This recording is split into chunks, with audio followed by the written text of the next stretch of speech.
तो गोवर्धन पूजा का पर्व आज के दिन मनाया जा रहा है, जहां प्रकृति की पूजा की जाती है, श्री कृष्ण की पूजा की जाती है और गोवर्धन पर्वत की पूजा की जाती है। और माना जाता है कि गोवर्धन पर्वत ने जिस तरीके से गोकुल वासियों की रक्षा की थी, अपने नीचे सबको आरक्षण दिया था, इसी तरीके से प्रकृति हम सब के ऊपर अपनी कृपा बनाए रखे, इसीलिए पूजा पाठ ये किया जाता है। हमारे साथ खास मेहमान जुड़ गए हैं, उनका भी रुख करेंगे। पंडित संजय शर्मा जी हमारे साथ जुड़ चुके हैं, आचार्य डीपी शास्त्री हमारे साथ जुड़ गए हैं, साथ ही साथ अनामिका जो गोवर्धन में इस वक्त मौजूद है हमारे साथ जुड़ गई हैं। आप तीनों का बहुत बहुत स्वागत। सबसे पहले अनामिका, मैं आप ही के पास आना चाहूंगी। आपके पीछे मुझे लोग नजर आ रहे हैं क्योंकि भीड़ धीरे धीरे बढ़ती जा रही होगी, दिखाएं क्या चल रहा है वहां पर।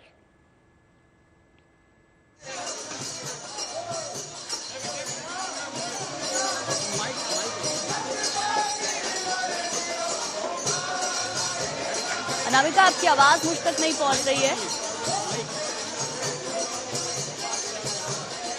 चलिए फिर से अनामिका का रुख करेंगे। अनामिका के पास रौनक तो काफी नजर आ रही है। संजय शर्मा जी, आपके पास मैं आना चाहूंगी। आज के दिन का खास महत्व बताया गया है कई मायनों में, प्रकृति की पूजा के लिए, गौ माता की पूजा के लिए, गोवर्धन पर्वत की पूजा के लिए और 56 भोग यानी कि अन्नकूट के प्रसाद का भी महत्व है। तो मैं चाहूंगी संक्षिप्त में थोड़ा थोड़ा आप बताएं सबके बारे में। जी, बहुत बढ़िया बात पूछी। आप सबको नमस्कार और गोवर्धन की शुभकामनाएं।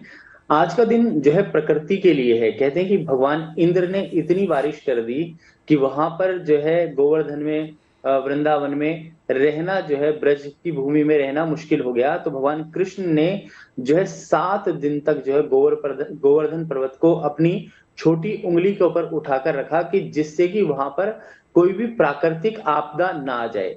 और गोवर्धन पर्वत पे जो आप देखें, अन्नकूट की जो पूजा होती है, शास्त्रों में अन्नकूट का अर्थ होता है कि जो हमारे को खाने पीने की जो वस्तुएं हैं उनकी प्राप्ति हो, हमारे जीवन में अन्न की प्राप्ति हो, और प्राकृतिक में, नेचर में फूड की पूजा होती है।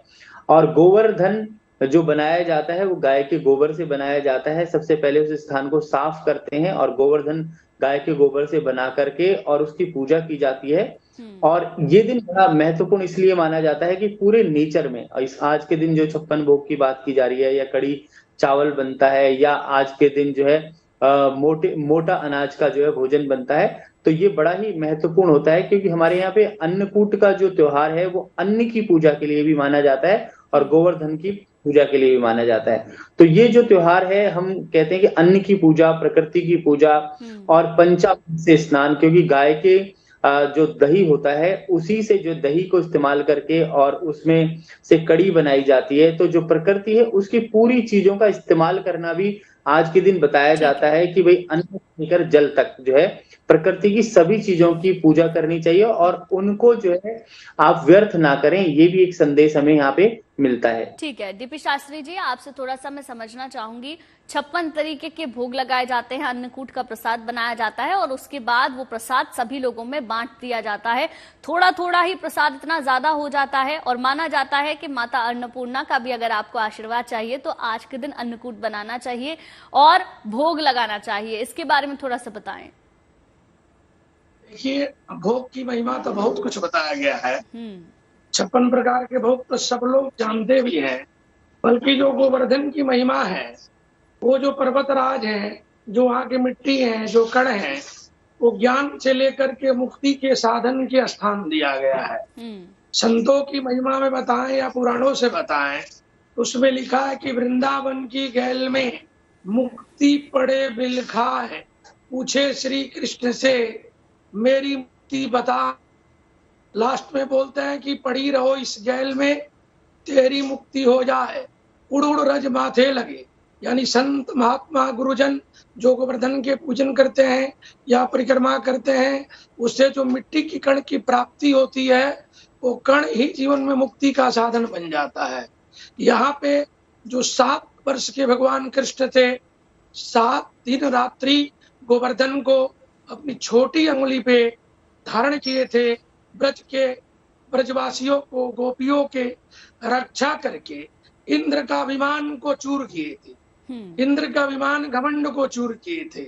उसके बाद जब सब देवताओं ने पुष्प की बरसात की, सब उनके मित्र सखा अन्यथा गोप के लोग जाने कि भगवान कृष्ण जो बालक है वो साधारण बालक नहीं है।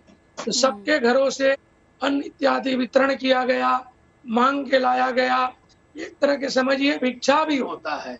बड़े बड़े संत वहां पे भिक्षाटन करते हैं और भिक्षा के ही भोग लगा के भगवान को खाते खिलाते हैं। हम लोग को सौभाग्य है कि साल में एक बार गोवर्धन पूजा में, मंदिरों में, देवालय में, शिवालय में तथा उस स्थान पे नाना प्रकार के वस्तुओं को लेकर के भोग लगा करके भगवान गोवर्धन गिरिराज के पूजन किया जाता है।